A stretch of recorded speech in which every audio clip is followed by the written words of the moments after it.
issues and matters of climate and climate adaptation. I'm truly delighted this morning to take this opportunity to welcome all of you, especially those who are not from Kenya. That does not discriminate against Kenyans. Kenyans are my people, our people. We are together. So feel most welcome wherever you come from. The matters of climate, as you are aware, are matters that affect all of us. Indeed, matters of climate are not unique to specific countries. They are actually global. The challenges that are posed by climate are very remarkable and monumental in every way you may look at it. They change the way we do things. They challenge the way the issues and matters that have been done in a certain way over the centuries. And even as we face them today, let's know that we are at a very critical time in the history of humanity.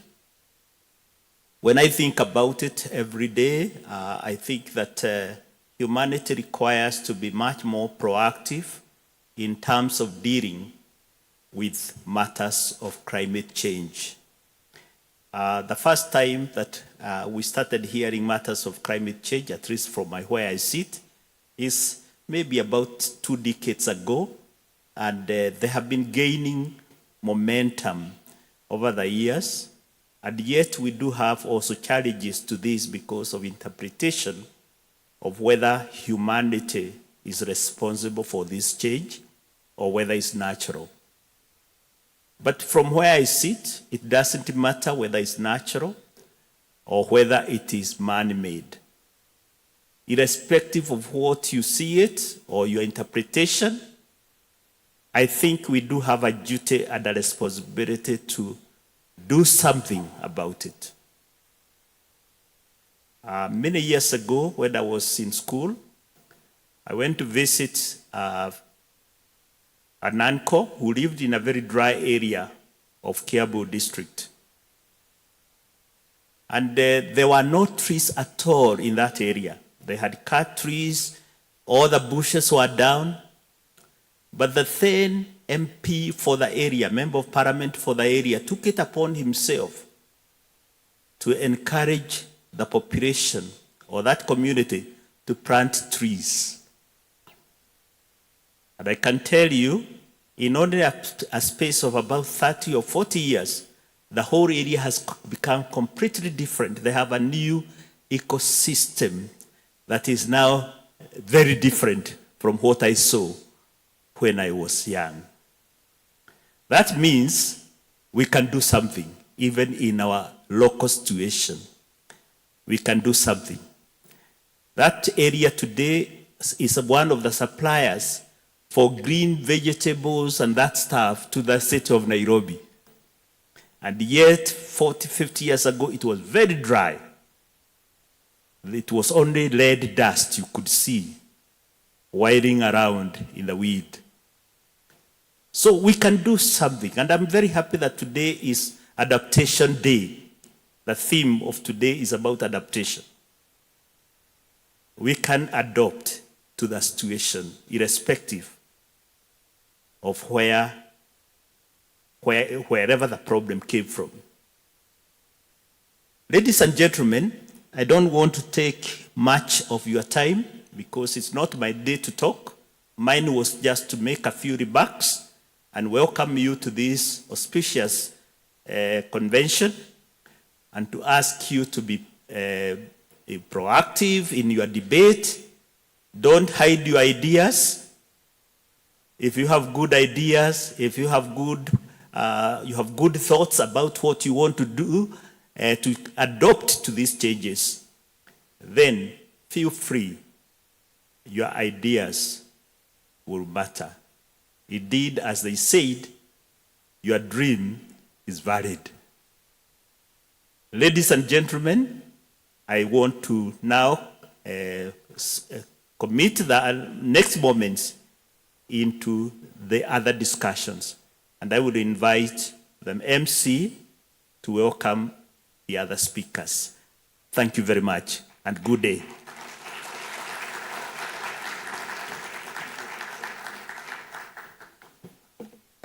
Thank you so much, Bwana Board Chair. Ladies and gentlemen, our next speaker is the Country Director for the Alliance for a Green Revolution in Africa, AGRA. Please put your hands together for John Macharia as he comes to speak to us.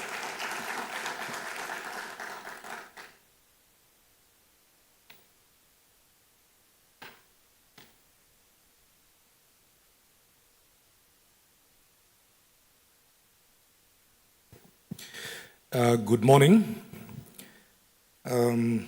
Ambassador Ali Mohammed, the Special Envoy for Climate Change in the Office of the President, Job, the board chair for KCIC, Joseph, the CEO of the Kenya Climate Innovation Center. I've seen colleagues from AGRA. I overheard you people talking about the East Africa Dairy Development Project. I was actually a staff there, and I was actually the business manager in charge of Rwanda. And colleagues present from across Kenya and across the continent. As you've heard, my name is John Macharia. I'm currently serving as a country director for AGRA in Kenya. AGRA is an institution that was founded in 2006 by the late Kofi Annan, together with a number of friends of Africa, if I might call them that.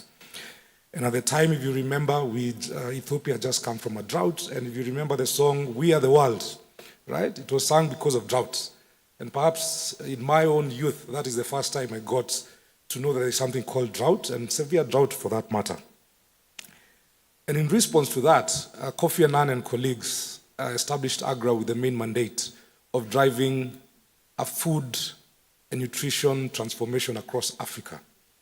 Our mandate is to work with African governments to think about policy, to think about how we can actually transform agriculture to not only feed ourselves.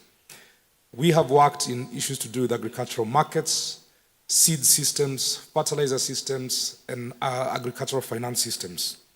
But over the years, we have noted that the existential threat to agriculture is actually the issue of climate. In Kenya in particular, I think our drought cycles have come from 10, 15 years to 8 years to now almost 5 to 3 years. We have been fortunate that in the last 3 years we've actually had rain, but before that we actually had 6 seasons of drought. And in response to this issue of drought that is not only happening in Kenya, AGRA has partnered together with the African Union, and we're driving reforms around the Comprehensive Africa Agriculture Development Plan. In February of this year, we had the Kampala Declaration that sets out the agenda from 2026 to 2035. And one of the new things in that particular declaration is the issue of stressing of how African governments need to stress the issues of building community resilience towards the issues of climate. The other important thing is about sustainable development. And sustainable development is rethinking the way we think about the use of water, rethinking about our relationship with forestry, rethinking around agriculture and biodiversity, but also thinking about energy sources and things like that. And that is something that is new that AGRA together with the AU are trying to help African governments to domesticate. The second thing, and I'm glad Ambassador is here, we have been partnering with different governments, I think right now Kenya and Ethiopia, around the Africa Climate Summit. And I think most of you who've been able to attend that particular session or that particular event, you can testify how Kenya, through the leadership of Ambassador Ali Mohammed, how we're actually championing the question of climate and how we need to really domesticate quite a number of things on climate. The other important event at a continental level is the Africa Soil Health and Fertilizer Summit. And in this case, one of the interesting things is that we were able to bring people who are talking about soil health and fertilizer. You all know the conversation between organics and chemicals. But right now, the thinking is it's not an either or, it's an and conversation, because you need to have natural, things that are happening in the soil, but they also need to be supplemented. So that is one thing that we're seeing. There's a now growing harmony between the soil health experts. And of course, AGRA has the Africa Food Systems Summit, where we also host an agribusiness deal room. And the last 2 years, actually the AGRF, as it was called, has happened in Nairobi twice in the last 10 years. And I think last year in Rwanda, the focus was actually the issue of climate.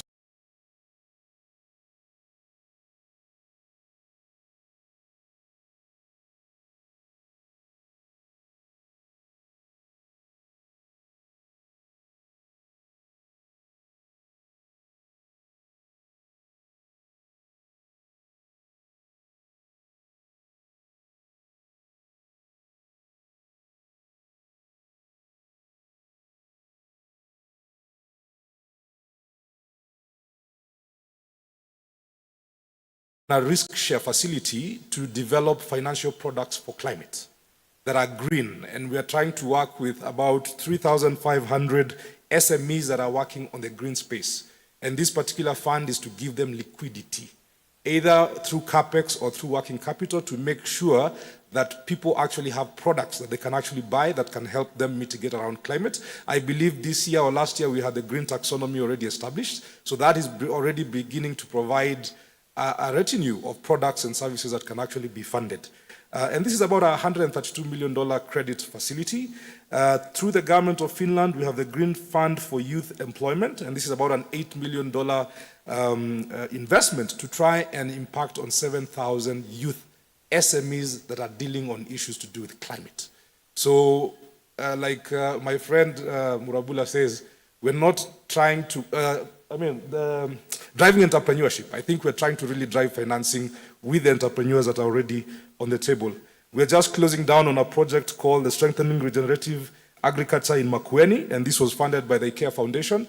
And Job, you'll be happy to know that in the 6 seasons of drought, farmers who are actually adopting regenerative agriculture still had a harvest that was able to be seen, that was able to sustain communities. Through the Embassy of the Netherlands, we closed down a project called Strengthening Laikipia Isiolo Samburu Nexus Project. And this was talking about food, water, and energy, and the interplay between all this to try and make sure that we are investing sustainably.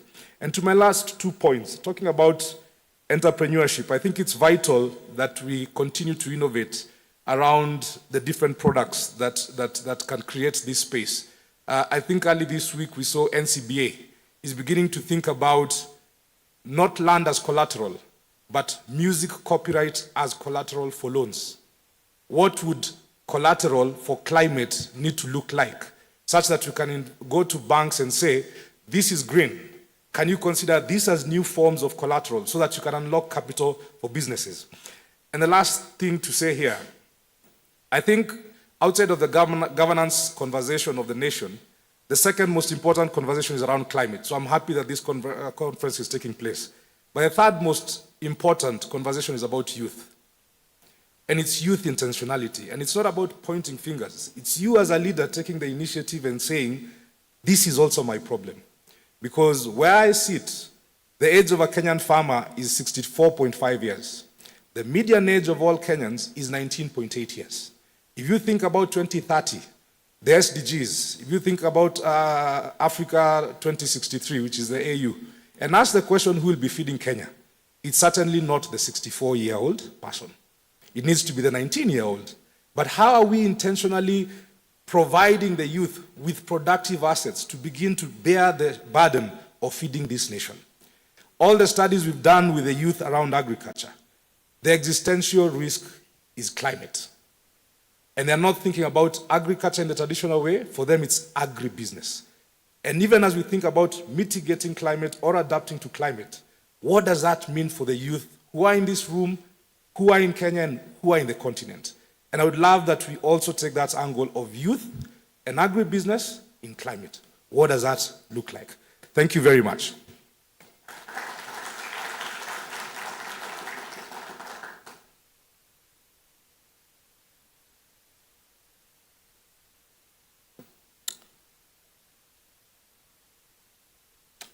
Thank you so much, Mr. Macharia, for that. He may have been modest with his qualifications, so let me give you just a little bit about the man who just spoke here. As country director, John is responsible for managing results for the Kenya portfolio with the government of Kenya, donors, private sector, and implementing agencies.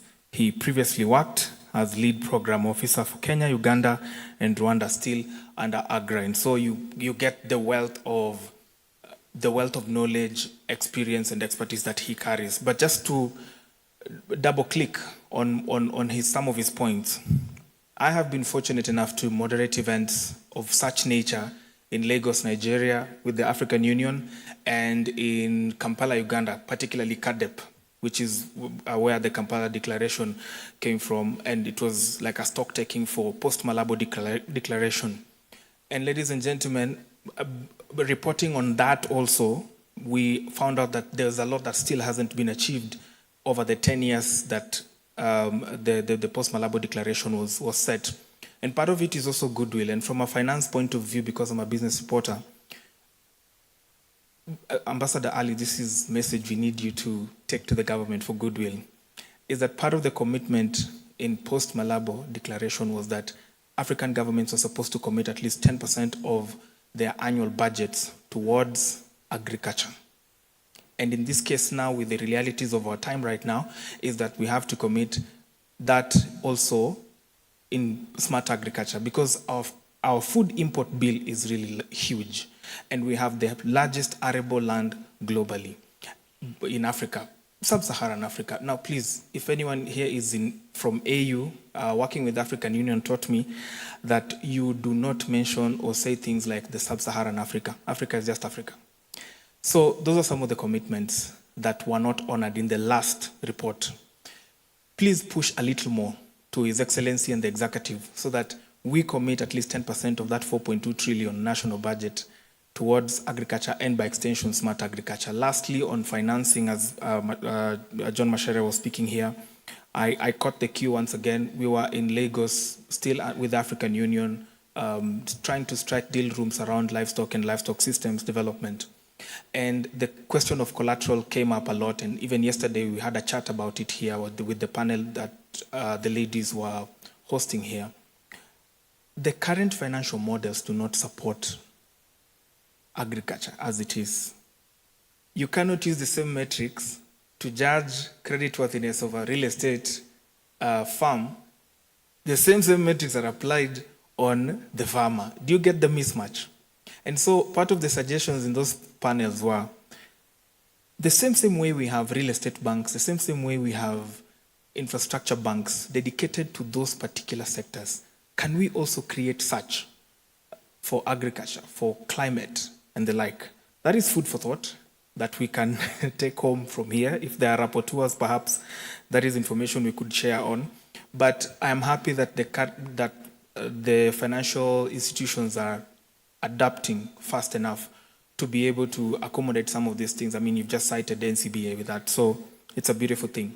Ladies and gentlemen, let me introduce the next speaker, but he will be speaking to us virtually. I'd like the media team to cue his message for us, but let me just give you a bit about him. Professor Patrick V. Vakoyen is the CEO of the Global Center on Adaptation, the foremost international organization dedicated to the challenge of adapting our world to the global climate emergency. He also serves as the Chancellor of the University of Nairobi. As founding CEO of the Global Center for Adaptation, Professor Vakoyen has built a global organization supporting climate-active adaptation projects in over 40 countries, creating almost 1 million jobs cumulatively. Together with the Africa Development Bank, former Group President, Dr. Akinwumi Adesina, Professor Vakoyen is the architect of the world's largest adaptation program with a funding or a portfolio of about $25 billion, which has already shaped $15 billion of resilient investment on world's climate investment on the world's most climate vulnerable continent since its inception in 2021. Ladies and gentlemen, let's listen in to Professor Vakoyen's speech, which is done virtually. Media team. Distinguished guests, ladies and gentlemen, it is a great honor to address you today at the Africa Climate Investment Summit in Nairobi, a city that represents the future of Africa, dynamic, innovative, and resilient.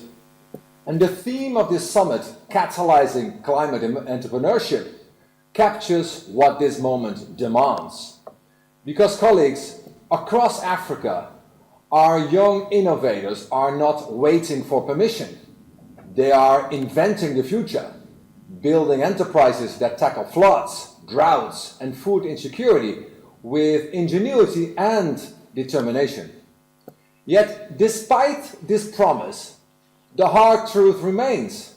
Less than 10% of global climate finance supports adaptation, and even less reaches the communities who need it most.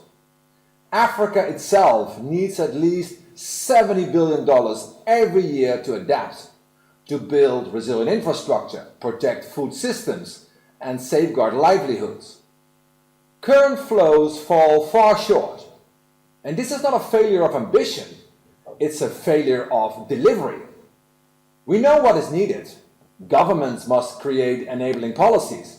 Banks and investors must innovate with blended finance and de-risking tools. And impact investors must see adaptation not as charity, but as a growth frontier, one that builds markets, stability, and opportunity. At the Global Center on Adaptation, we are proving that adaptation finance, it works.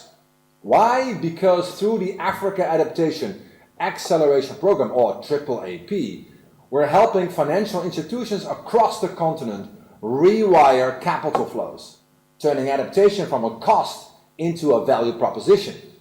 Just last year, we launched the Africa Business Adaptation Platform with the World Economic Forum to mobilize billions of dollars for private sector-led adaptation, connecting global investors with local opportunities. And through our Adaptation Finance Masterclass, we're training financial leaders to see resilience as the next frontier of competitiveness. The message, colleagues, is clear. The age of adaptation investment has just begun. And nowhere is that more visible than in the extraordinary success of Youth Adapt. Since 2021, this initiative, co-created by GCA and the African Development Bank, we have invested in 41 youth-led enterprises across 20 African countries. These enterprises are driving innovation in agriculture, water, waste management, and technology. So as we close this year's Youth Adapt Demo Days here in Kenya, I want to send a simple message to all of you. Investing in adaptation is investing in Africa's future. It's investing in food on the table, lights in the home, and security for the next generation. It's investing in the creativity, courage, and brilliance of Africa's youth, who are already leading where others hesitate. Together, let us turn adaptation ambition into lasting resilience. Let us ensure that the entrepreneurs and innovators gathered with you today in Nairobi have not only the ideas, but also the capital to shape a resilient, low-carbon Africa for all. I thank you.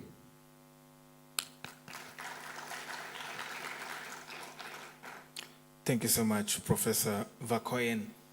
As a communications professional, two things come to mind that correctly stated, Africa's population has the least, or rather the median age of 19.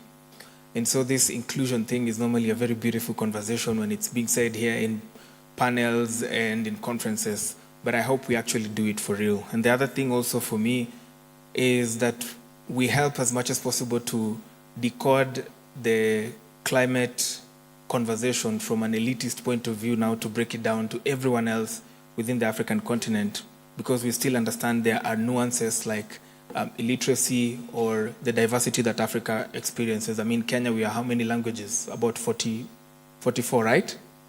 So how do we reach those people with the information about climate change in the best way possible to get to them? Those are my two insights from Professor Vakoyen's speech. Let me introduce the last speaker for this morning before I introduce the next panel. Ambassador Ali Daud Mohamed, a globally renowned expert in climate change, environmental governance, and sustainable development, is the Special Envoy for Climate Change in the Executive Office of the President. With over 3 decades in senior public service, he has led key policies tackling Kenya's environmental challenges, and as the chair of the Africa Group of Negotiators, elevated Africa's voice in global climate change negotiations. He has served as the president of the ICCM, sir, you'll tell us what that is, and on the UN Climate Finance Committee, and excels in treaty negotiations, marine resources management, and multilateral cooperation. His brand of leadership bridges policy, global diplomacy, and sustainability. Ladies and gentlemen, let's show our love and appreciation to His Excellency Ambassador Ali Daud Mohammed as he comes to give us his keynote remarks.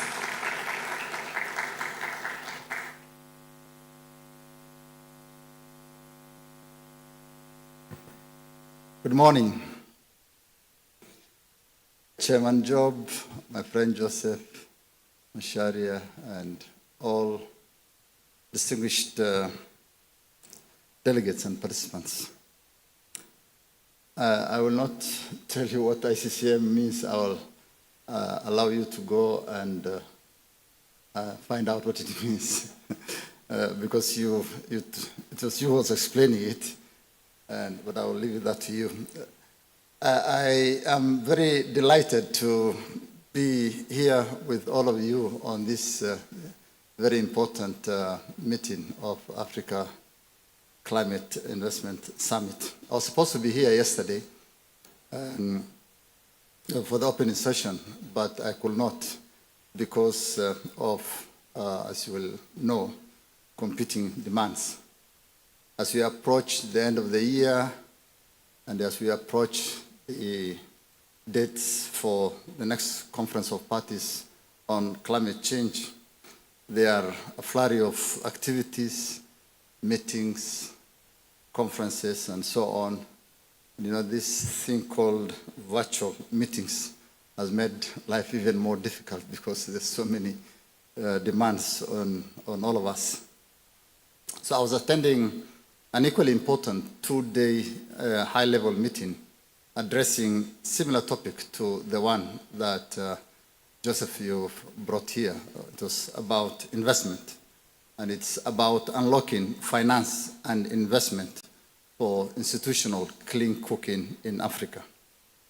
Her Excellency, the First Lady, Madam Rachel Ruto, was our guest of honor yesterday, and we had cabinet ministers and other senior officials also attending that meeting.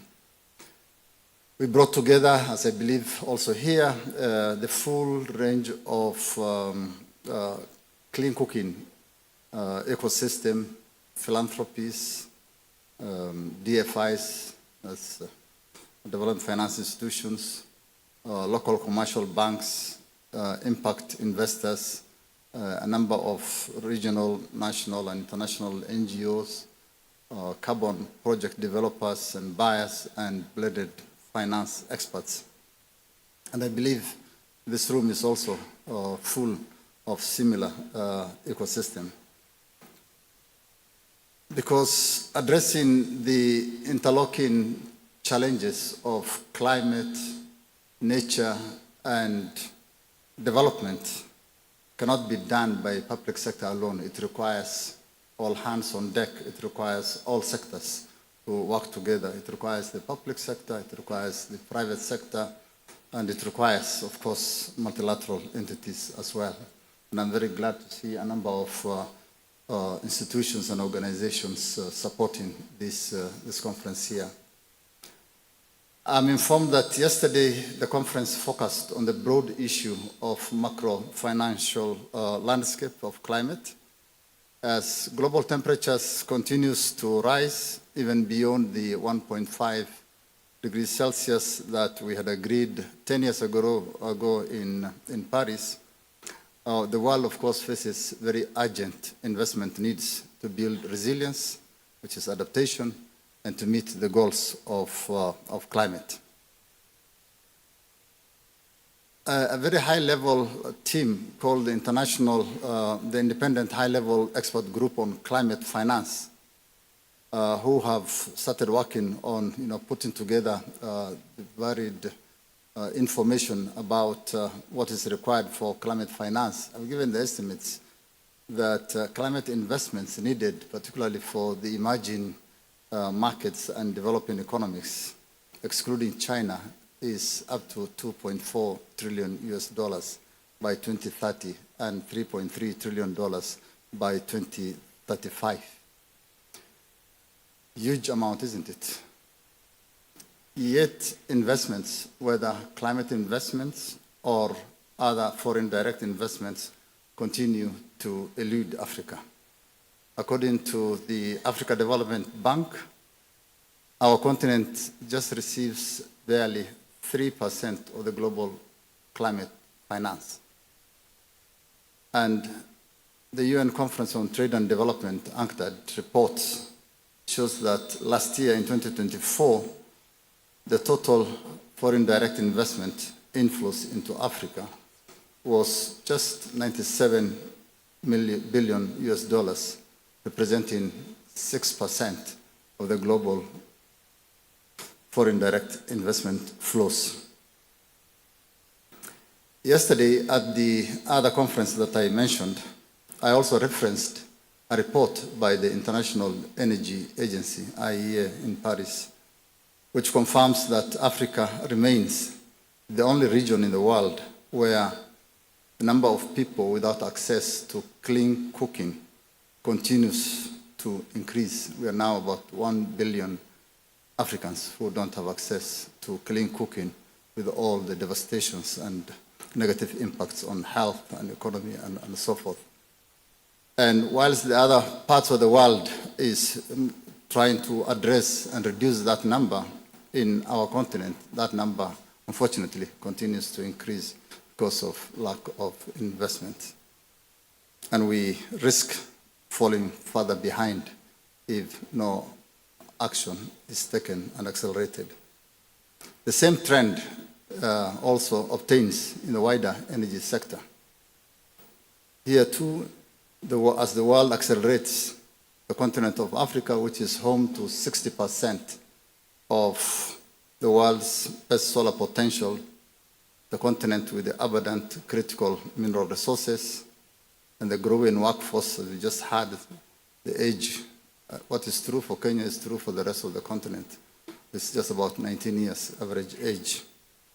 We account for just about 2% of the world's investment in renewable energies. And with the current uncertain geopolitical tensions and shifting global dynamics and global competitions, the situation is only likely to become worse. At the last conference of parties called COP29 in Baku, Azerbaijan, I had the privilege of leading negotiations for the African group, where we pushed very hard for what is called NCPG, the new collective quantified goal for climate finance.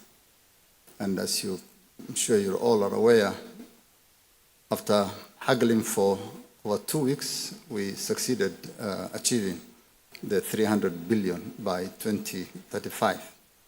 But also in Baku, the agreement was for a 1.3 trillion per year by 2035, called the Baku to Belém roadmap. And we're looking forward to the report of the COP presidencies, COP29 and COP30, on how that target of $1.3 trillion will be achieved. I trust that all these issues were covered yesterday, and experts here have made good recommendations on how to overcome the persistent lack of investments to support growth and resilience in Africa. I have heard and I'm told that the session today is about adaptation, and I just saw my good friend, Professor Patrick, passionately making the case for adaptation, which is certainly a priority for Africa and all other developing countries. COP30, which is happening in just 2 weeks, the presidency has placed adaptation as a central issue that needs to deliver meaningful progress, especially the issue of adaptation finance. In Glasgow 2021, there was a pledge to double the provision of adaptation finance from the 2019 levels. The pledge, which is yet to be met, of course, is also due to expire this year in 2025. So Belém is a crucial, very crucial, for securing a new and more ambitious adaptation commitments and adaptation financing. But as the momentum builds for adaptation, after almost 3 decades of climate negotiations, there is need for Africa and Global South to change the narrative around adaptation. I have many times engaged colleagues from public, private, and civil society organizations about our understanding of what is adaptation. Often, adaptation is presented as primarily serving only public good and therefore not attractive to private sector investment that seeks profits. That narrative was boldly improved by the first Africa Climate Summit, and John Macharia has just referenced that. We had a very successful summit here in 2023. We had a sequel to that this year in Addis Ababa, where we advanced the whole narrative of climate positive growth and advanced the position that for Africa, climate action is about development, it's about growth, it's about jobs. Energy generation and infrastructural development, which may be regarded as mitigation elsewhere, is an adaptation action for us in Africa. Sustainable and regenerative agriculture is adaptation for Africa. Yesterday, I was perusing through multiple emails that come through. I read an article on Bill Gates, who advises a refocus of climate discourse towards more on improving lives rather than emissions and temperature change. He, I believe, correctly argues that the biggest problem, especially amongst the most vulnerable people who are almost most climate impacted, is about poverty, it's about diseases, it's about lives and livelihoods. I believe this argument, to a large extent, resonates with most people in countries with insignificant emissions, like in Africa. It's our chance to reframe adaptation, not just as a coping necessity, but a vast and a compelling investment opportunity. For Africa, adaptation is development. It is how we secure food, water, jobs, and dignity for our people in a changing climate. Resilience is not a grand proposal, but a robust market. Building drought-resistant food systems, and thank you, Agra, for the good work you're doing in that space, creating decentralized solar-powered water infrastructure, and developing innovative insurance products for smallholder farmers are not charity projects. They are high-impact, commercially viable, and scalable business models. They are the bedrock of a modern, resilient economy. In fact, studies estimate that for every $1 invested in resilience and climate adaptation yields up to $4 in return in avoided losses, increased productivity, and improved livelihoods. And that is smart economics. As we look forward towards COP30 in Brazil, Africa will go with a common voice. We are presenting clear demands and a portfolio of bankable, adaptation-focused investment opportunities. Our agenda must be clear. First, we demand scaled-up, accessible, and affordable finance anchored in fair international financial architecture. Second, we must champion innovative financial instruments from blended finance and first loss guarantees to results-based mechanisms that unlock private capital. Kenya and other African nations are also advancing global solidarity levies, and I'm just coming back for a meeting of the global solidarity levies to look at innovative financing. Modest charges on sectors like aviation, shipping, fossil fuels to generate predictable and equitable finance for climate resilience. And third, we must strengthen South-South cooperation, including sharing knowledge and co-creating projects with our peers across the global South. So to the investors, to the partners in this room, my message today is simple. It's time we move away from planning and place greater emphasis on implementation of adaptation efforts, the NAPS, National Adaptation Plans, the adaptation communications, and all those other planning tools under the UNFCCC for adaptation, I think are good, but it's now time to move towards implementation of all those plans. Finally, I would like to congratulate KICC, Bwana Chairman, and your CEO for the excellent work. I have been associated with this institution and organization since its formative days in 2012. I had the honor of playing a pivotal role in championing the establishment of KICC in 2012. What was then an idea is today a very impactful organization bringing together discussions for the entire African continent. Let's work together and to nurture a forest of innovations. Let's work together to ensure the forest that KICC has become continues to thrive and to grow and to provide shelter for generations to come. And I thank you all and look forward to working with you, with KICC, and all the participants here. Thank you very much.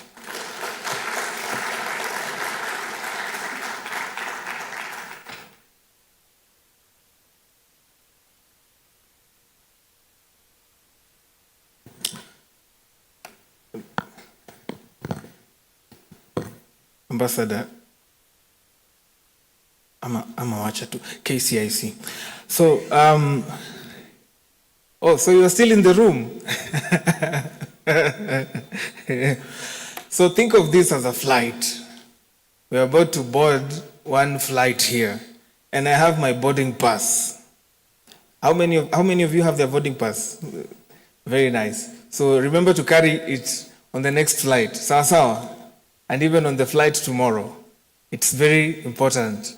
Without this, you'll not be able to board the flight. Sawa. Kindly remember to do that.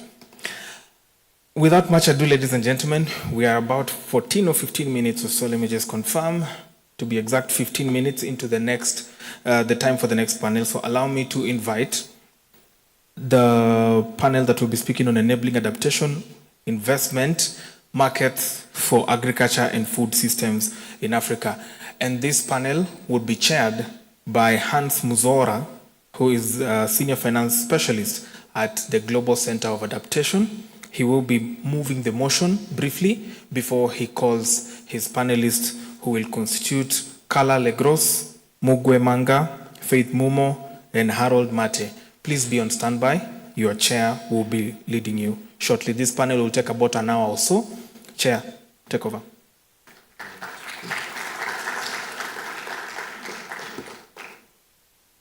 Good morning. Thank you very much, Bwana MC, and thank you very much, KICC, for giving us an opportunity to take part in this very important event. We've had a lot of work and emphasis on climate finance, but also on adaptation, but very important for us on youth. And before I forget, we have a session right after this on some of the youth entrepreneurs that we have been working with together with KICC. They will be pitching their ideas, great ideas, I must say, and we as GCA will continue to pledge to support youth, to us youth, we see are the great innovators, they are the great adopters, but more importantly, risk takers. And we think they will be, best placed to advance the climate adaptation agenda. So I'm just going to give a brief presentation before I invite the panel.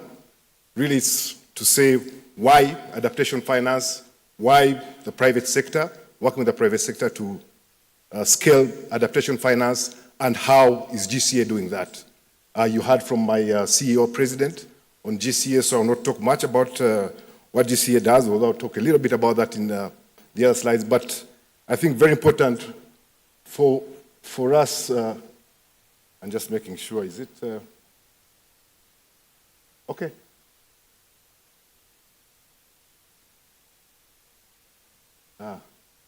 Yeah, so the session, as I said, is enabling climate adaptation investment markets for agriculture and food systems in Africa. And at GCA, why adaptation?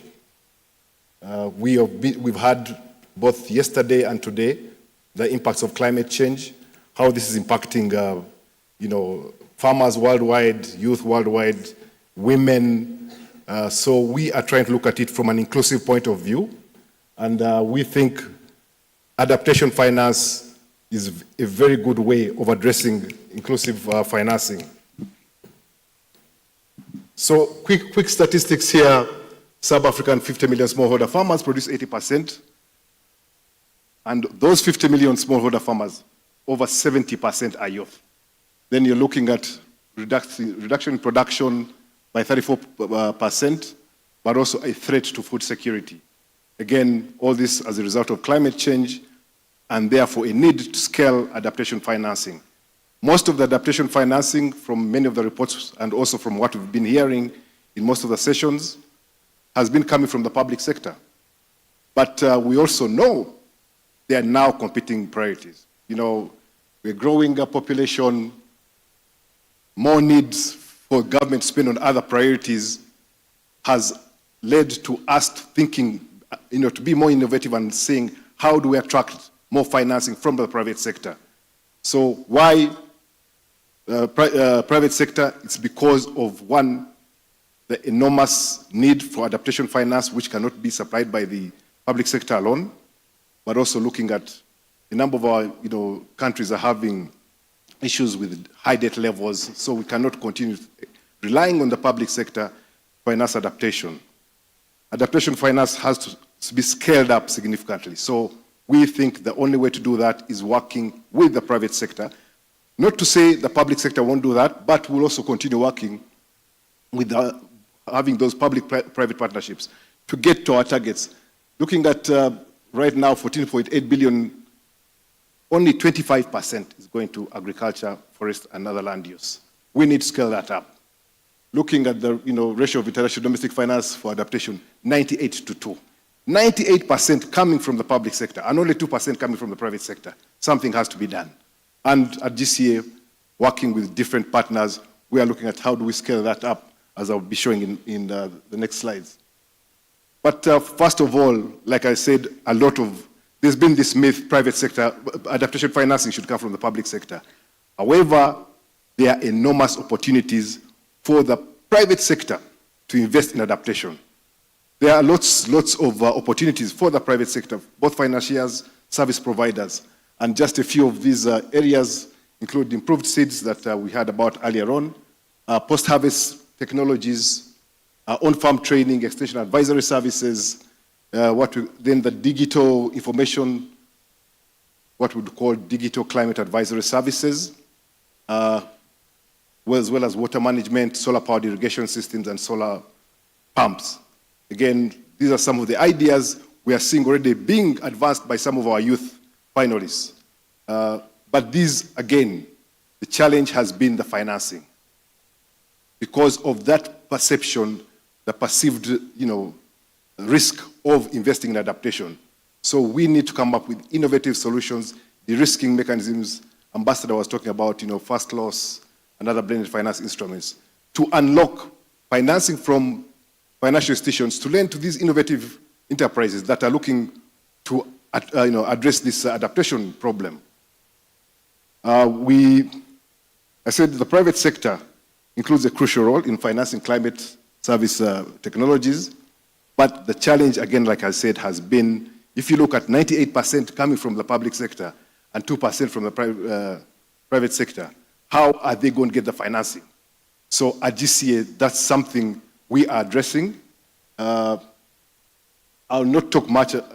Professor Patrick talked about our AAAP program, but just to say GCA is an international organization that acts as a solutions broker, not as a donor, as a solutions broker, working with different partners, important partners like KICC, working together to address the challenges in adaptation, including adaptation finance.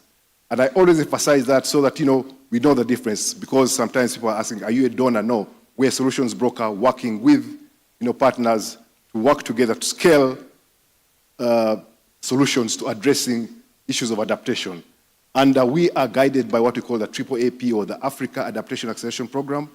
Professor Patrick told you about some of the major achievements. Again, if you go to our website, you'll be able to see a lot of the work we're doing right there. I would just say I am part of the climate finance team. We have other teams, including the food security, infrastructure, nature-based solutions. But today being Adaptation Day, we decided to focus on climate finance. So just to say, there's so much that we do, and that's why I'm saying go to our website, you'll see quite a bit. But I want to, read some statement I read just recently that will show you that why climate adaptation finance. They say 98% adaptation finance comes from the public actors.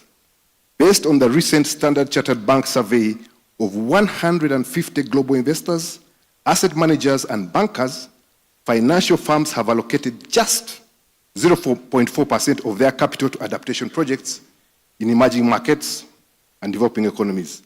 Just 0.19% of their capital is in adaptation projects in Asia, with 0.07% invested in adaptation in the Middle East and 0.03% in Africa. Standard Chartered Bank, it's a report 2024. I'm happy to provide a link. So what does that mean? We need to work with the asset managers and the banks.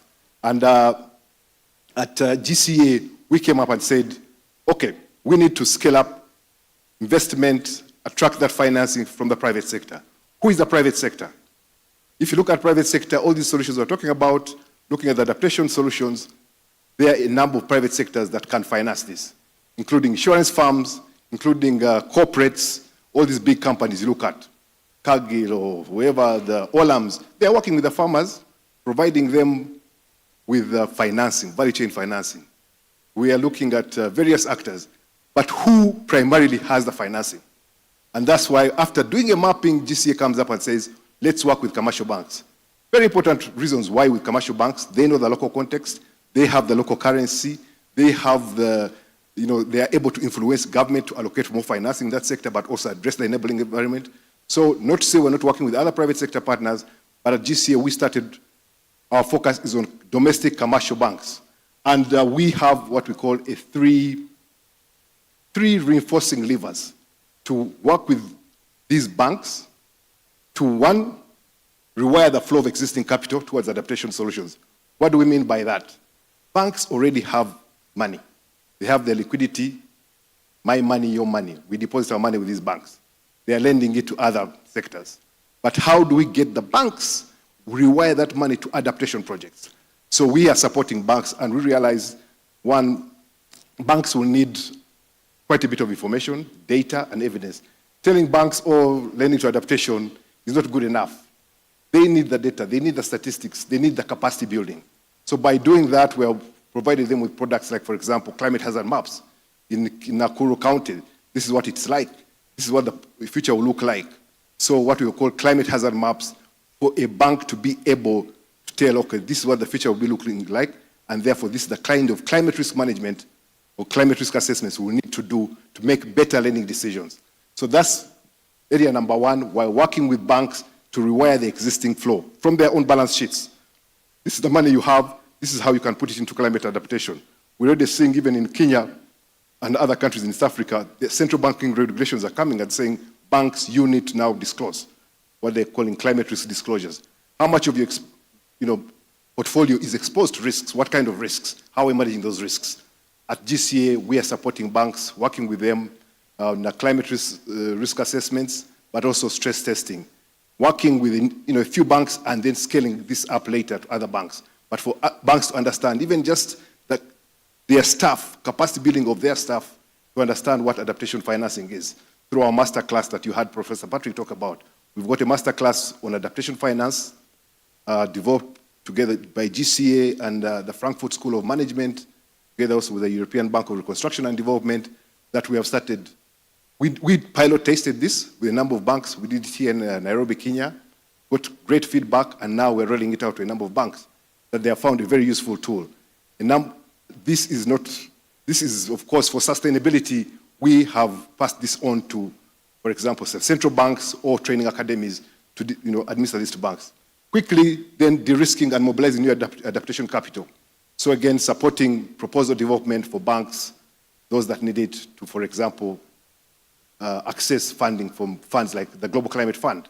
You know very well, accessing these funds, you need policies in place, you need a lot in place. At GCA, we're supporting banks to make sure they meet the criteria to access this financing, not just from GCF, other adaptation funds, access the funds, manage the funds, and deploy the funds. Very important. And the third is building a business case that I'll be talking about as well.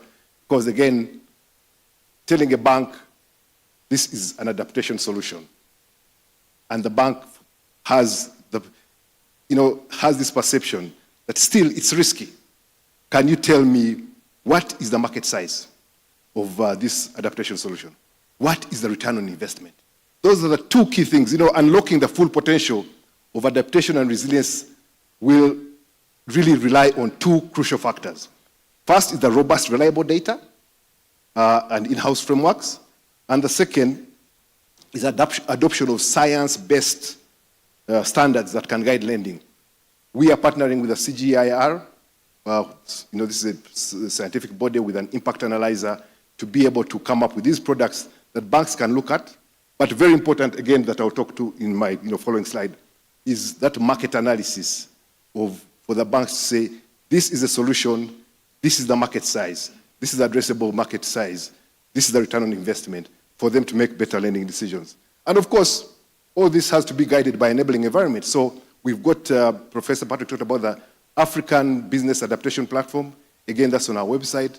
That is convening peer learning, advocacy for greater, better regulation, but also seeing what we call knowledge management and learning. What has been done in Tanzania, what has been done in Kenya. So across our 40 countries, we'll have this platform to convene and share lessons learned.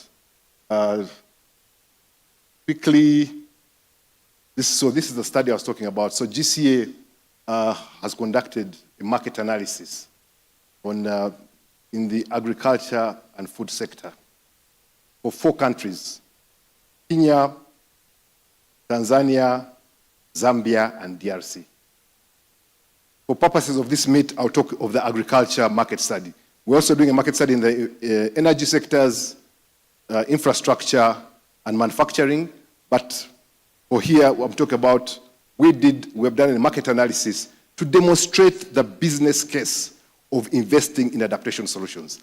And we started off with 4 pilot countries. So quantifying investment opportunities in these 4 countries for inclusive service providers, scale financing, which are banks. So Tanzania, Kenya, DRC, and Zambia. And project results for now, like we've developed climate hazard maps. We have prioritized adaptation themes and solutions for each country. When we came, the long list was about 80, but we've come down slowly, shortlisting, and currently developing investment briefs from 5 solutions. So again, from 20 shortlisted solutions, climate adaptation solutions, we have come up with 5 solutions and are working on investment briefs. These investment briefs, when the investors in the room will tell you, this is the market size in Kenya for climatic storage bags, for climate smart, for digital climate advisory services. This is, let me just go. This is the market size. This is the investment opportunity. These are the players in the market So the adaptation solutions, like you'll see there, one, the hematic storage, which is a post-harvest technology, 2 solar dryers, 3 cold chain for milk chilling and preservation, 4 solar irrigation, 5 digital climate advisory services. And you'll see these across those countries. So, for example, if you look at hematic storage, Tanzania and DRC, that is a priority. In the right-hand corner, you'll see that QR code. The QR code, we're just finalizing these investor briefs. If you want to receive the copies, please scan that QR code. We'll be happy to email you results and the investment opportunities, the market size for these solutions. So yes, with that, I guess we'll go into our panel discussion. We are privileged to have 4 distinguished panelists, all based here in Kenya, and please help me in welcoming them. First is Carla Legros. Carla Legros is with the SIGAP, part of the World Bank.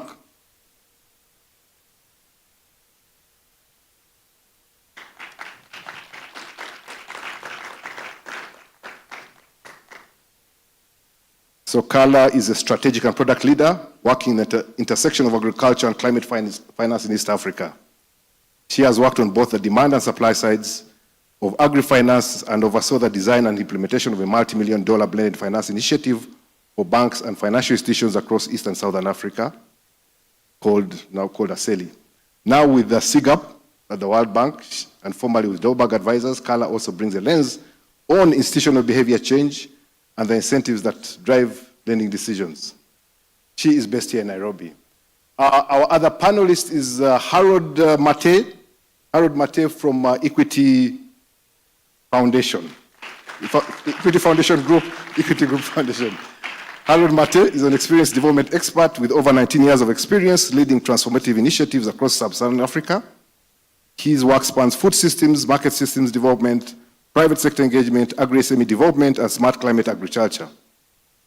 He has led multi-country programs in livelihoods development, commercialization of smallholder enterprises, climate resilience, and he holds a Bachelor of Science in Horticulture from Jomo Kenyatta University, Master of Sciences in Agribusiness Management from Kenyatta University, and a PhD candidate in Sustainable Entrepreneurship.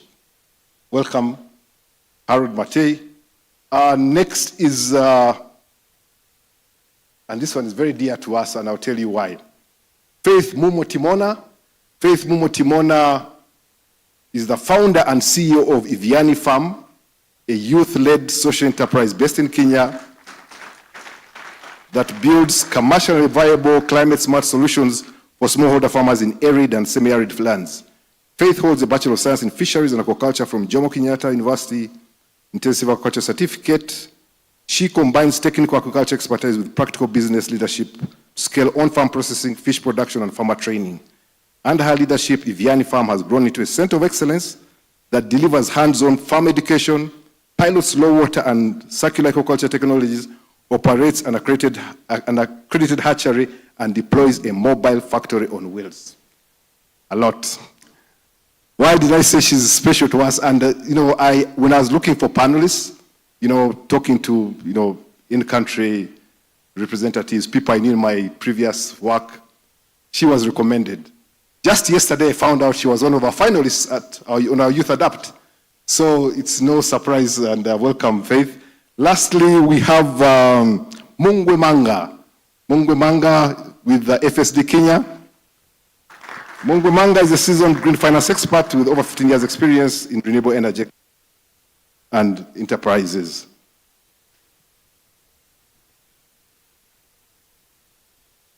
Yeah, so quickly, and I know we are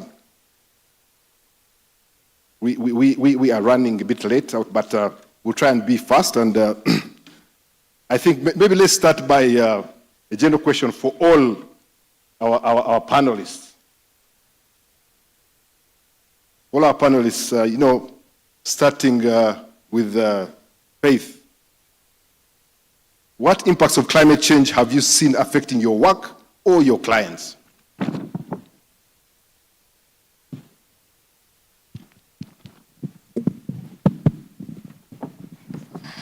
Okay, thank you. My name is Faith Mumo. As I've mentioned, I'm the CEO and co-founder of Viviani Farm. We are on a mission to create thriving rural small-order farmer ecosystem across Africa. We are working with more than 10,000 small-order farmers to source fruits and vegetables from them and dehydrate them. To your question, for the farmers that we work with who grow these fruits and vegetables, recently we have seen, over years, we have seen how climate change has really affected how they farm, because you find the unpredictable rainfalls is causing unreliable yield to these farmers.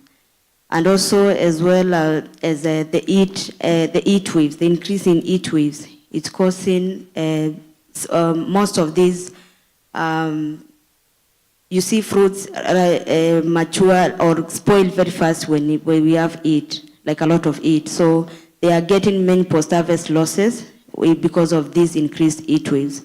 And also, having grown in rural Kenya, I've seen how drastically climate change, how things have drastically changed because of climate change. And also being an owner of more than 20-acre mango farm, I've experienced these climate-related shocks firsthand because we have experienced these unreliable yields from the farm, and also a lot of post-harvest losses. And then the other thing, and I think the similar is affecting the 10,000 smallholder farmers that we are working with.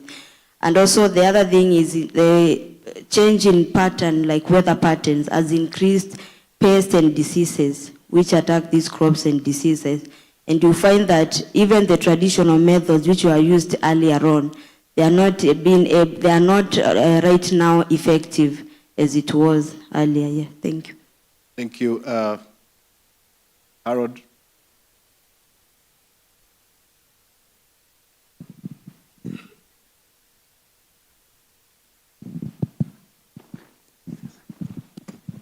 Thank you, Hans. And I do not introduce myself again, but I would want to say it's Equity Group Foundation. So yeah, thank you. I think I will just talk about what has been discussed before, because in terms of unpredictable weather and post-harvest losses, but I will not go into the details of that because I think those are what we can see with our eyes, especially when there is no rain, when there is excess rain, flooding. Those are the first things that we see and we experience. But I would want to look at it from SME or business perspective. So one is in terms of lost business. So when our agri-enterprises are faced with difficulties, especially when they cannot get their produce to markets, when their outgrowers are unable to deliver quality because of some of the things I've mentioned here about pests and diseases, rotting of commodities. We also think about lost investments. We are talking about investment in agriculture, but when that is followed with no produce, for example, when we have droughts, then these investments are sunk by these investors, and that's a challenge. We also have lost markets because the key issue is, can we be able to actually market our produce? And if we cannot be able to produce and supply to markets, those are lost opportunities. For some of our clients, especially if they're in the export business, you know, one season can actually mean death to that agri-enterprise. They have to suffer huge losses. Maybe they have loans that they have to invested in these production systems. We also have unemployment. So if some of these small and medium enterprises are employing youth and women and other workers, and then within that season they are not able to meet their production targets and revenues, then what follows in the next season is basically unemployment. So we have a myriad of challenges that come in, especially when we talk about the impacts of climate change. And I think these are some of the things that we need to start thinking about, and how do we mitigate, how do we adapt to ensure that even when we face these challenges, are we able to bounce back in the following seasons, and maybe put in place mechanisms that can allow these business and agri-enterprises to be able to continue doing what they are doing in the agricultural space. Thank you. Thank you very much, Harold. We've had, the banks. So The risks are real. The challenges are real. We're seeing that. You've heard it right from the banker. Carla? Sure. Thank you so much. I'm really excited to be here. So my background is I currently work at CGAP, which is a research organization within the World Bank that focuses on financial inclusion. And previously, I was working at Aceli Africa, leading their product team, and Aceli provides results-based incentives to commercial banks. So I'm giving that introduction because I'll mostly be speaking from an institutional behavior perspective. So what I would like to contribute to the question is that there's nuance in who's impacted, who's acting, and how. So the closer a financial institution is to the climate vulnerable, whether those are sectors or populations or different types of enterprises, then the more likely it is to be impacted. And that's kind of clear. I'm basically preaching to the choir at this point. But what I think is interesting is that there's often a lag in behavior change. And basically a major reason for this is that climate risk at this stage is not yet classified or quantified as climate risk. It's just classified as general risk as of right now. And what that does is that it further disincentivizes or further excludes sectors or populations that have been historically seen as risky, because there isn't that nuance between climate risk versus other types of general risk. So I think what we're seeing is that some financial institutions are actually retreating when they experience a climate impact. And then there's a second bucket where they are reassessing. They are basically in a diagnostic phase. They are trying to figure out, okay, if we want to engage in these sectors going forward, how do we do that? How do we do that prudently? How do we do that in a way that makes financial sense for us? So it's basically a spectrum of behaviors. But I think what the positive development or the positive angle to this is that the ones that are retreating, that retreat often is temporary as they figure out what to do. And a lot of institutions believe that agriculture is central to their growth journey. So that is an asset that they want to continue pursuing. They're just trying to figure out how to do that well. And so they're motivated to try to find ways to engage in ways that meet their financial goals, but also help to build the resilience of those sectors. So that would be my perspective from an institutional behavior angle. Thank you. Thank you very much, Carla. Ungwe. Thank you. I think first and foremost, thank you for having me today. It's a pleasure to be here with all of you. For me, I think there are two areas I would look at. There's the known knowns and there's the unknown unknowns. And firstly, when you look at health, which through the UNFCCC has demarcated as the face of climate change, health and the emergence of viruses such as COVID-19 driven by climate change is going to have a huge impact in accessing markets. And this is going to have an impact on agriculture. We saw during the COVID-19 pandemic, a lot of horticultural producers, particularly in Kenya, that accounts for a large part of our agriculture, could not access the traditional markets that they could access. And you found people hoarding and, hawking flowers in Nairobi that we never used to see before. And then you have areas within inter-Africa trade. You see the outbreaks of like Ebola. It then means that you cannot access markets in, for example, in the Congo, where it has been emerging. And this has been a very big market in Kenya, for example, for the fish market. So understanding the impacts of climate change when it comes to health is going to be quite critical, because when you have health issues, you're going to have market issues. The second part I would like to discuss is on infrastructure.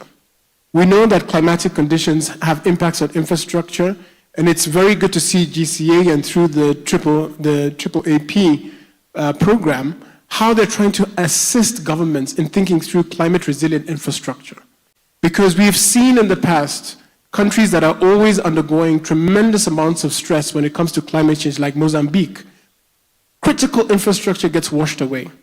What does that mean for agriculture? You can't get your produce to areas that ought to get there, because these are also consumer markets and they're also producing markets. So thinking around how we're going to adapt towards health and infrastructure, to me, are going to be two critical areas to discuss and to think through if we're going to have a more resilient future, because this is going to become more and more common as we go along. Thank you.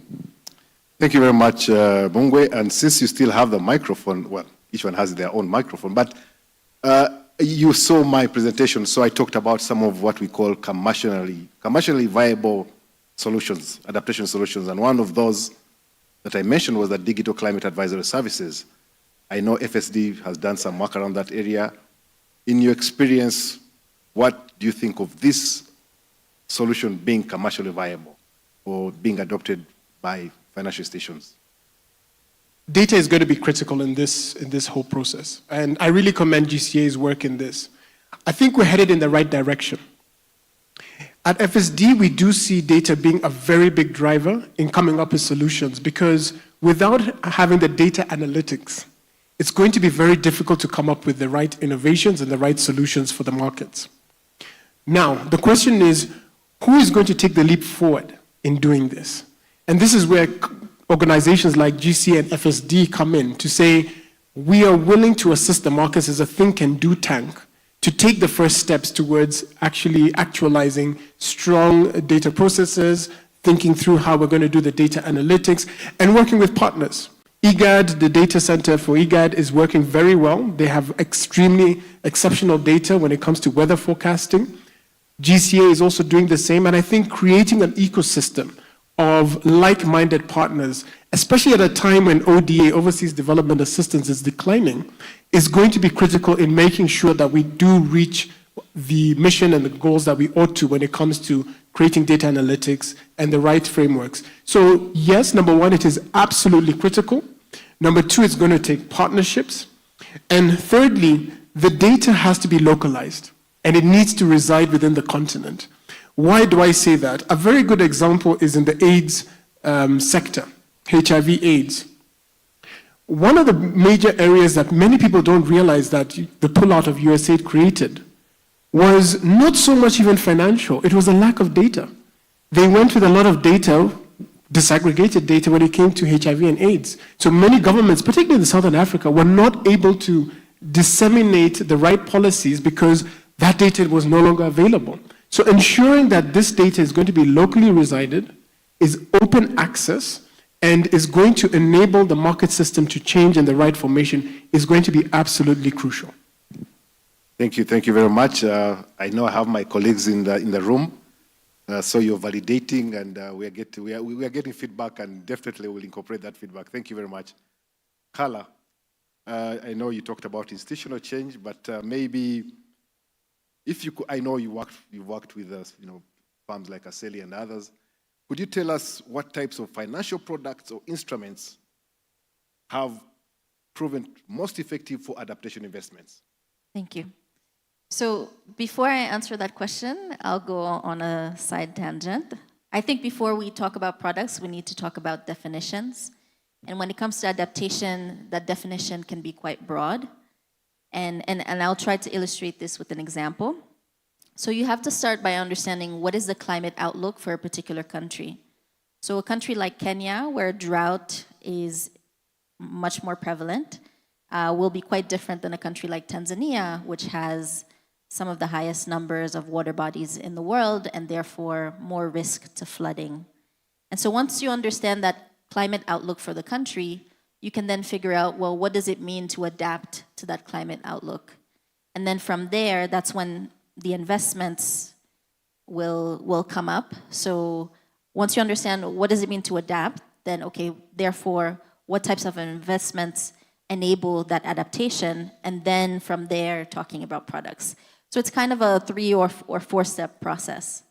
So I wouldn't say that there's a single best product or a few best products, but there are a few that I've come across in my work that I'd like to share with the audience. The first one is contingent credit lines, which is basically, credit lines that are decided upon before the shock and only access if and only if the shock actually materializes. And what that does is that it helps enterprises or populations be able to access liquidity when it's really needed and it shortens the response time frame. So that's number one. Number two is enhanced guarantees.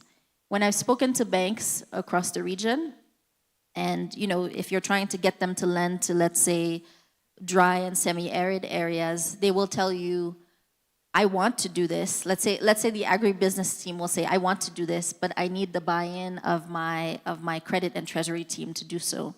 And what would actually move the needle for me is to have an enhanced guarantee that is dedicated for my lending to that region or to that geography. And sometimes that enhanced guarantee needs to be 3x what it is for other geographies. But they believe that that's what will move the needle because they have understood the risk in those areas. So that's number two. Number three would be results-based incentives, which Hans knows from my previous work, where we are trying to boost the economic returns for financial institutions to continue to engage in climate, to basically help them with a ramp until they start to do this themselves without the support of development actors. And then a fourth one is flexible tenor or repayment structures. My colleague on the panel spoke about COVID-19. And COVID-19, that period was an illuminating period even for the financial sector, because it showed the ways in which they are willing to innovate when there's a significant shock that shows up, and how, for example, they were able and willing to adapt the repayment timeframes, they were able to adapt the tenors on the different loans, and that can be utilized for a climate context as well. Because climate has the potential to be as big, actually, I'll correct that, significantly bigger than what COVID-19 was. So those are the perspectives that I'll share, and I look forward to hearing from the others on the panel. No, thank you very much, Carla. And you brought up something very important. So definitions, yeah, totally agree. And since you talked of maybe Harold, could you share a real example where your institution has financed an adaptation solution? Again, depending on your definition of adaptation solution, feel free. Yeah. What worked and what didn't work? Yeah, thank you, Hans. And I think I totally do agree with what Carla shared, especially when I'm sitting from the financial institution perspective on climate adaptation and the risks that are involved. But when we talk about financing and supporting climate adaptation in our context, one is that we will look at it in terms of ability for our clients to bounce back when an event occurs, probably if there's a flood, there's a drought, there's a pest infestation. How do our clients come back to continue doing what they're doing? And that's the lens we look at it from. But of course, from where we sit, then we talk about risk. If we are lending to SMEs and smallholder farmers, for us is to think about their ability to repay. Because yes, I do think the statement you made about this has to be business, and I think also His Excellency the Ambassador mentioned that it's going to be business. It cannot be, our usual approach to development. And for example, in Kenya, we have been able to work with over 3.8 million farmers. And one of the risks that we have was the inability to make decisions for these farmers, especially when to plant, what to plant, when to harvest, post-harvest management. Basically because we couldn't make very accurate, predictable weather patterns. For example, they would imagine, and I give an example of, basically last week I was talking to a farmer who, when it rained, I think like 2 weeks ago, they ran into the farm and planted. And then the rain disappeared for about 2 weeks. And that farmer, now that the rain started, maybe about yesterday again, they have to go into their pockets and think about fertilizers, seed, labor, and all that to be able to come back and plan for the season. And if they have no access to capital to be able to finance these activities, it means that this farmer actually is not going to have meaningful harvest for this season. So, for example, in Elgeyo Marakwet, we had this farmer who was growing tomatoes. And as we said, you have to understand the context in terms of suitability.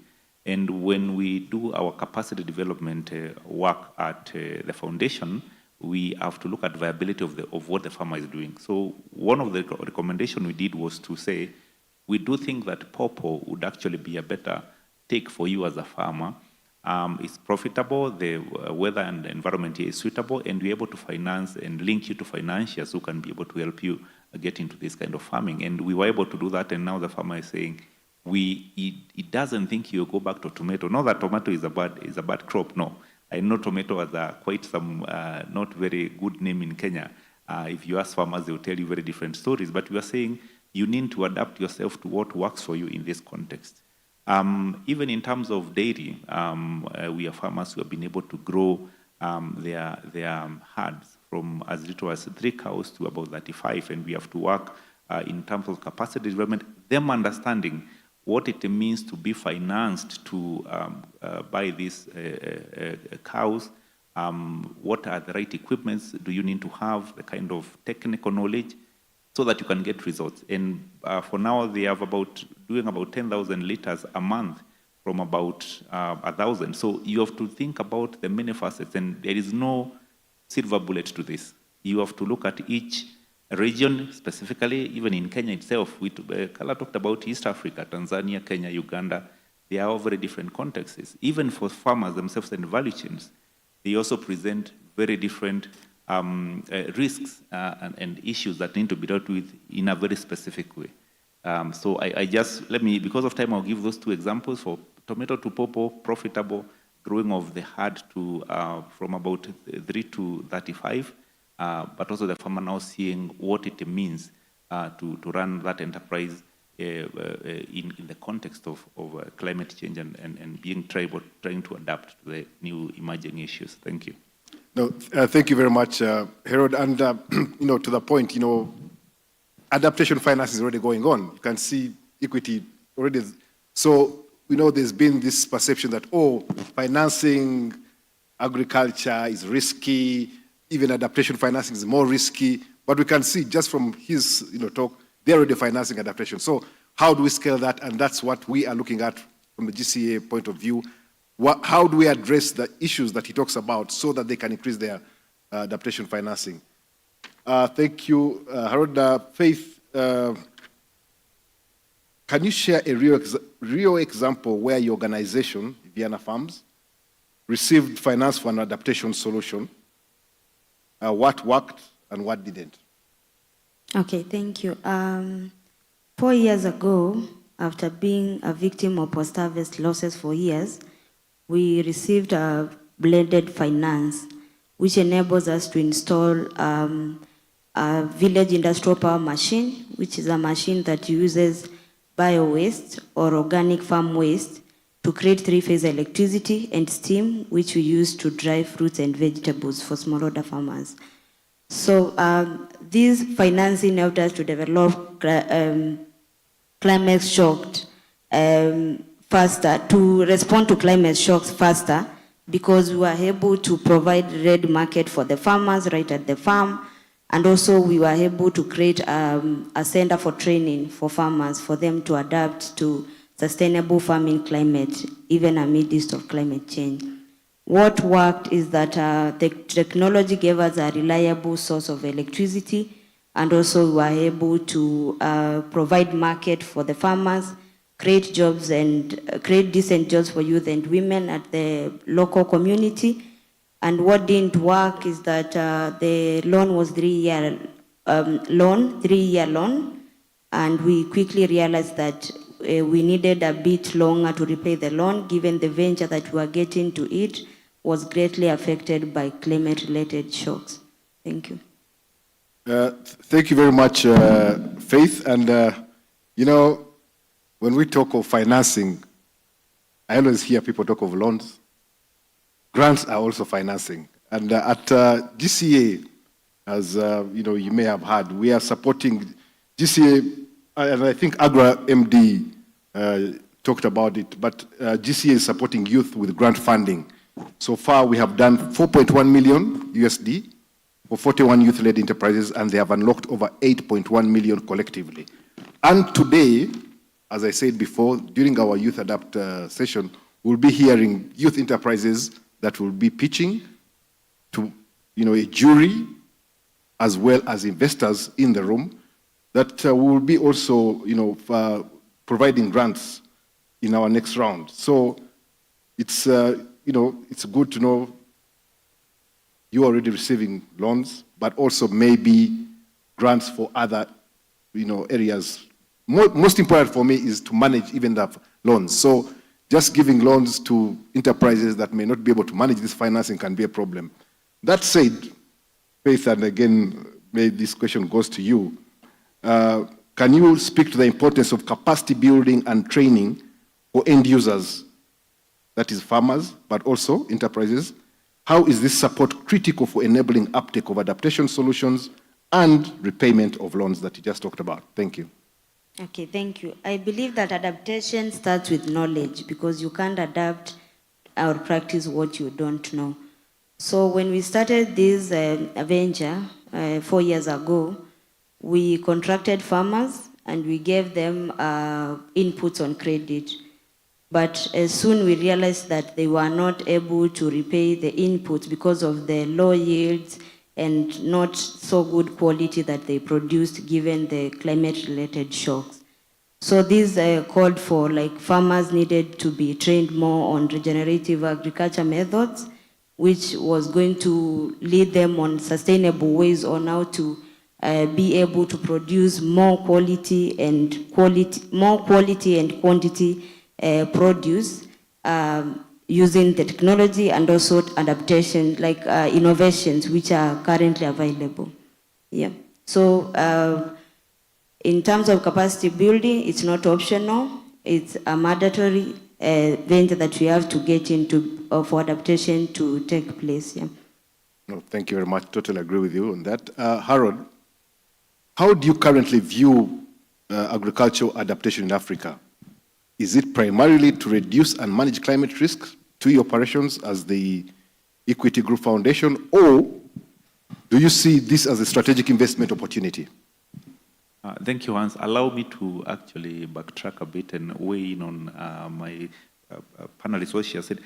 In terms of capacity development and training, actually, we have been able to see at the foundation the difference between farmers that we have capacity built and those we have not in terms of their NPLs or PR, in terms of ability to understand adaptation, but also to actually repay their loans.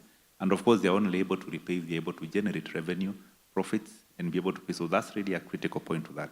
But coming to whether it is a strategic issue or is it just to reduce our risk in terms of operations, I see it primarily as a strategic vision. One, because we are saying for us to be able to move forward in Africa, we must think about the future. And the future is saying that we must adapt. And for us to do that, then we must start making strategic investments on where do we put our money and how does that money and finances enable us to adapt and become better at it.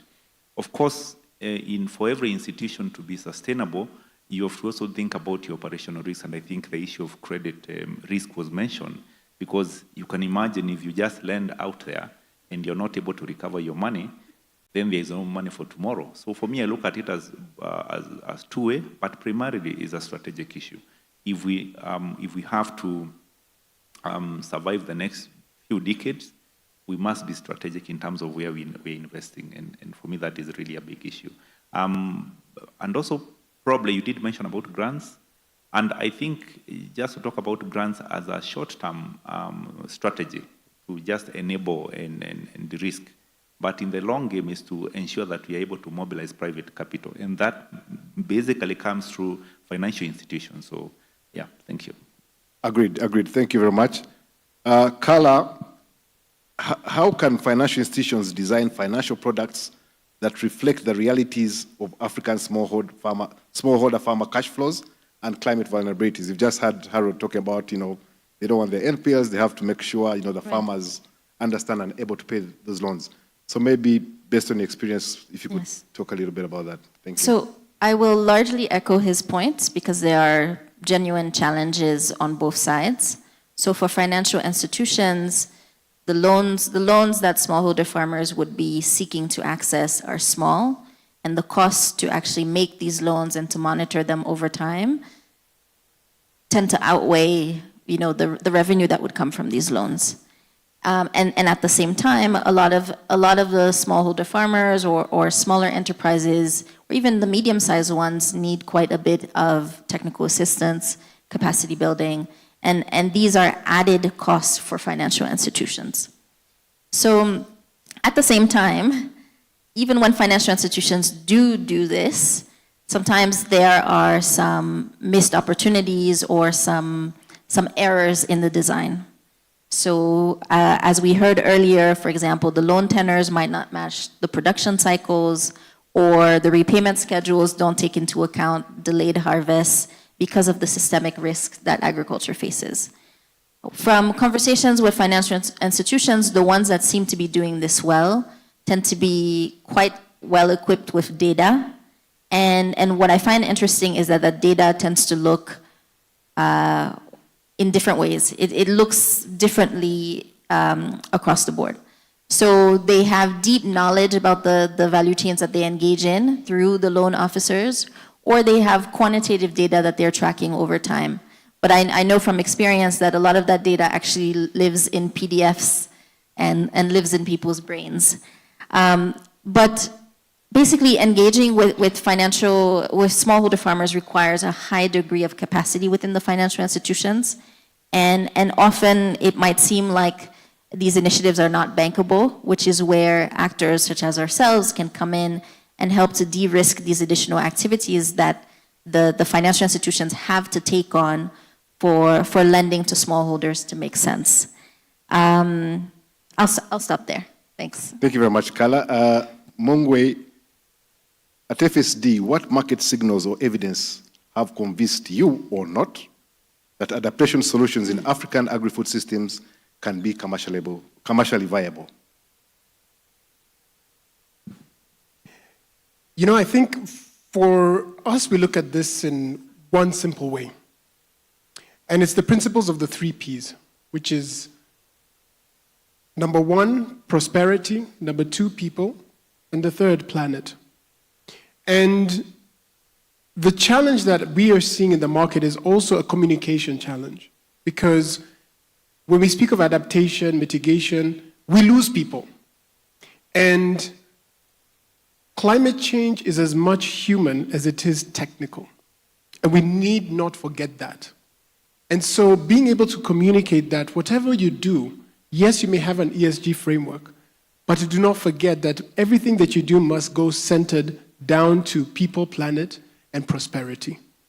And we are encouraged that this, as a subset of what we're trying to achieve as a whole, can be profitable in the long run and can have its space in solving this challenge of adaptation, mitigation within the climate change space.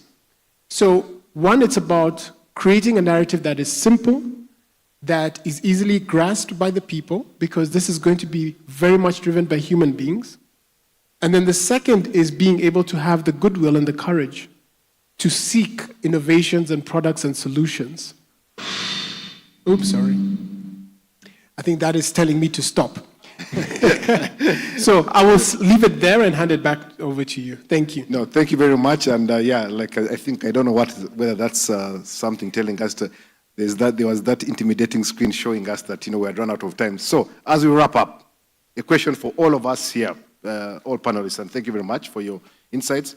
Imagine Africa's agri-adaptation market in 2030. What does success look like, and what one action must we start today to get there? And I'll start with you, Mungu, again, and as we wrap up. Thank you. I think quite simply, agriculture is there to create jobs. Agriculture is there to feed the people. My vision is that within that time period, Africa will be able to feed itself and to export its surplus and to create enough green jobs, again, to harness the 3 Ps: people, planet, prosperity. Thank you very much. Thank you. I'll take a more technical answer, or a technical angle to that answer, at 3 levels. The first one, definition for adaptation, so that we're clear on what needs to get financed to develop agricultural food systems. The second one is around risk pricing and risk management, that it becomes more part of core banking rather than something that is an add-on or is still nebulous in shape. And then the third one is that financial institutions continue to be supported.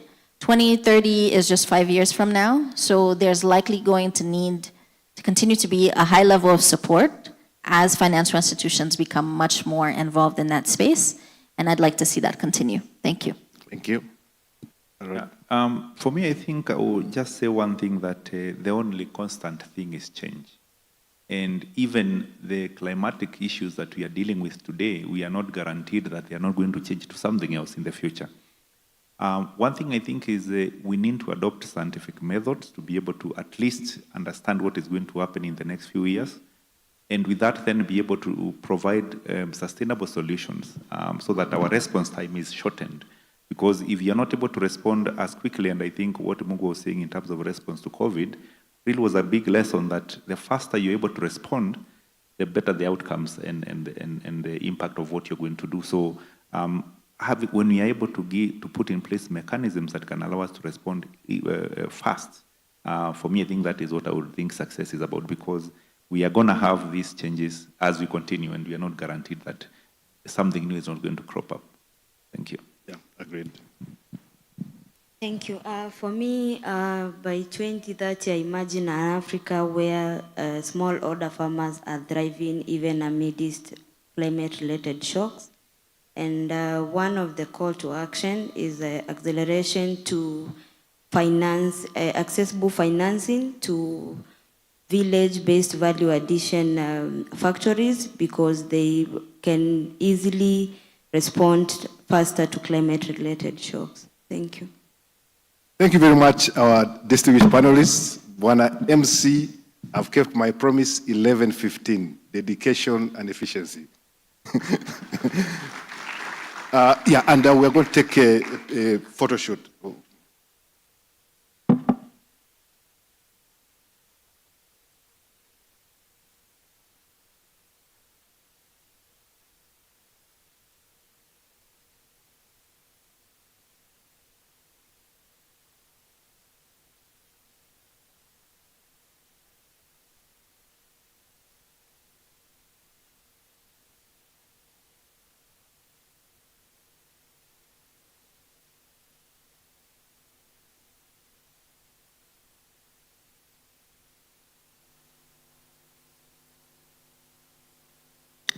All right, there you go.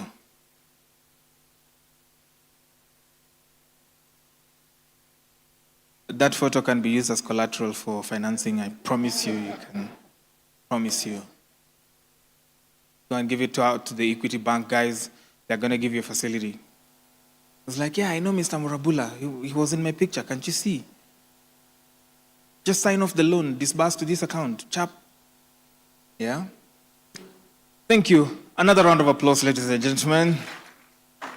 All right. And thank you so much to the chair of the panel for keeping your word. Allow me to give the last directions for the first session of the morning, that we have come to the end of the morning session. Henceforth, what will be happening is you're going to have plenaries. So there'll be a breakout room. There's some of us who are going to be here, and then there'll be another one on the other side. I'll give those directions briefly when we come back from break. Your health stroke tea break starts now. It's for the next 20 minutes. I'm going to ask Mr. Murabula and the chair, Mr. Kihumba, to speak to Helen Aura from Nation Media Group. Helen, please. There you go. We want you briefly for just a few sentiments on the first panel for our editorial purposes tonight. So kindly speak to Helen Aura. Helen is at the back right there, Mr. Murabula and Mr. Kihumba. The rest of you, you're free to go for break right now for the next 20 minutes or so. See you after the break. I'm going to give more directions after that.